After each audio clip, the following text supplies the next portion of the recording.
Dans le chapitre précédent, nous avons vu comment créer un profil avec un autre matériau au niveau d'un mur, mais la limite de celui-ci était le fait qu'au niveau de ce mur, ce nouveau matériau était appliqué dans la même épaisseur qu'une des couches constitutives du mur. Qu'en est-il maintenant si par exemple je souhaite, dans ce mur, réaliser un profil en relief qui serait une pierre bleue ici en dessous, mais qui aurait l'épaisseur de mon parement, avec en plus un profilé décoratif devant. Eh bien pour cela, je vais utiliser, au niveau de la structure du mur, ici, l'outil profil en relief. Alors, le profil en relief, c'est quoi? Quand je clique ici, j'ai une nouvelle fenêtre qui apparaît et qui va me permettre d'ajouter dans ce mur une quantité de profils. Alors, la première chose à faire, c'est d'ajouter profil. Et par défaut, j'ai déjà un profil qui existe. Alors, ce profil, on va voir de quoi il est constitué. Mais donc, je vais pouvoir sélectionner par rapport à ce profil, qui est donc en fait une ligne 2D polyligne fermée. Je vais pouvoir déterminer un matériau, une distance. Donc, par exemple, ici, je vais prendre du béton. Et je lui dis que je veux une distance de 0 à partir de mon bas du mur. Si je fais appliquer, voilà, je vois que j'ai ici un profil qui est appliqué devant mon mur. Alors, pourquoi il est devant? Simplement parce que le profil dessiné ici en 2D est constitué d'un carré et qu'il se positionne à 0 par rapport au bas de mon mur et sur la face extérieure. Donc, je pourrais par exemple le monter. Je dis je voudrais qu'il soit à 5 cm plus haut. Okay. Mais je pourrais également dire que je veux le mettre latéralement dans le mur, mais cette fois-ci non pas par rapport à l'extérieur, mais par rapport à l'intérieur. Il va passer à ce moment-là de l'autre côté. Également avec un décalage, ce qui va me permettre, par exemple, ici, quand je le remets à l'extérieur, de mettre un décalage, par exemple, de moins 9 cm, ce qui va venir l'incruster dans mon mur, ici.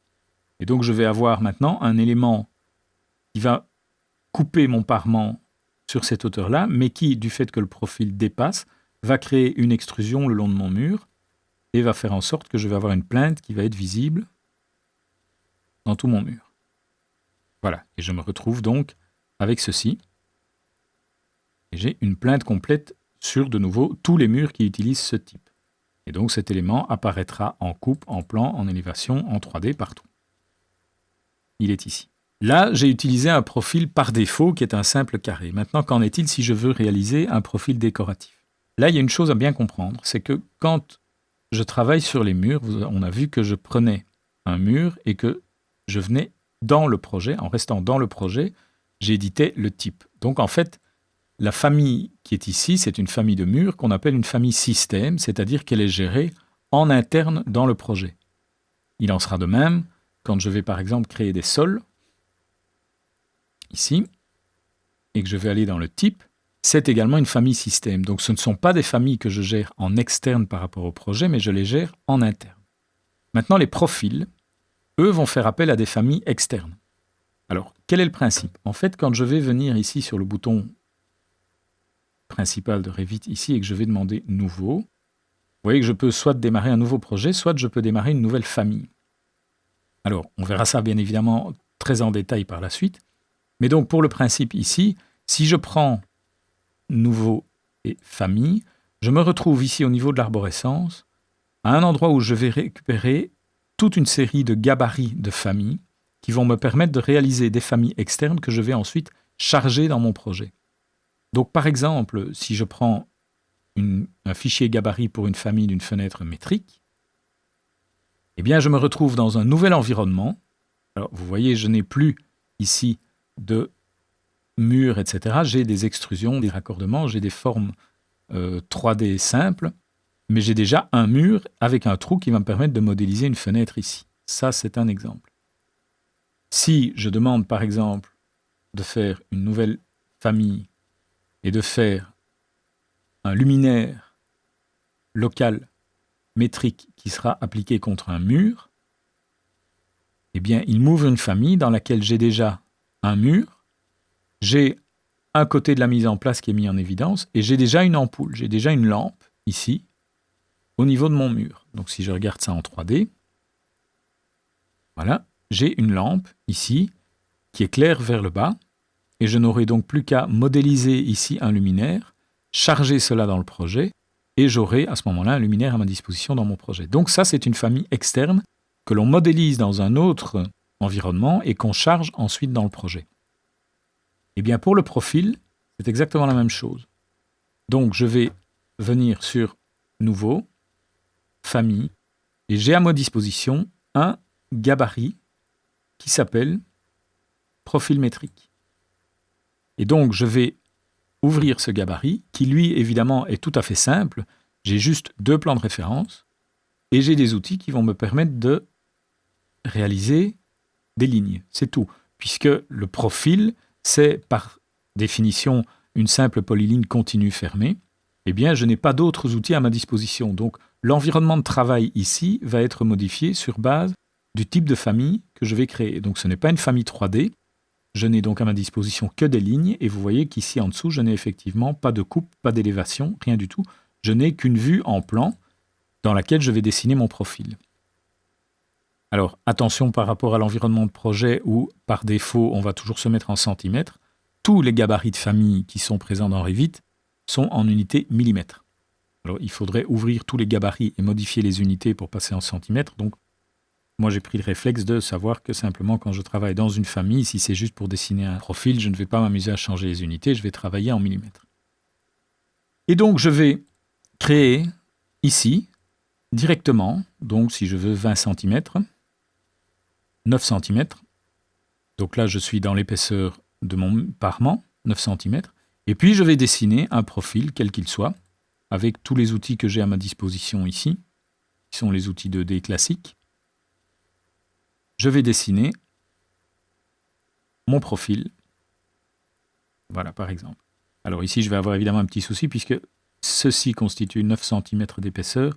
Si je ramène mon profil comme ceci, je vais avoir un peu de briques ici devant, puisque mes 9 cm de parement viennent s'arrêter ici. Donc je vais déplacer cet élément-là, par exemple comme ceci. Voilà.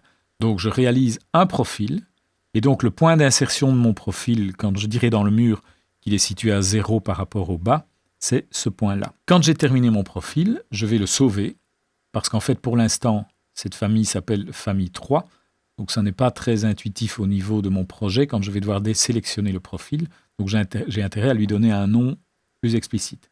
Donc je vais sauver ça, et je vais par exemple le mettre sur le bureau, dans Data et les formes, et je vais le nommer profil pierre bleue. Vous voyez que le type de fichier, c'est RFA, Revit Family. J'enregistre. Quand ça c'est fait, vous voyez que maintenant il s'appelle bien profil pierre bleue, eh bien je peux simplement le charger dans le projet. Voilà, donc maintenant, si je descends ici dans mon arborescence de projet, dans mes familles, je vois que si je descends dans les profils,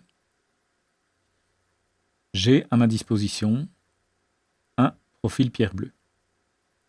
Alors j'ai plein d'autres profils qui sont déjà là par défaut, mais donc moi je vais utiliser celui-ci.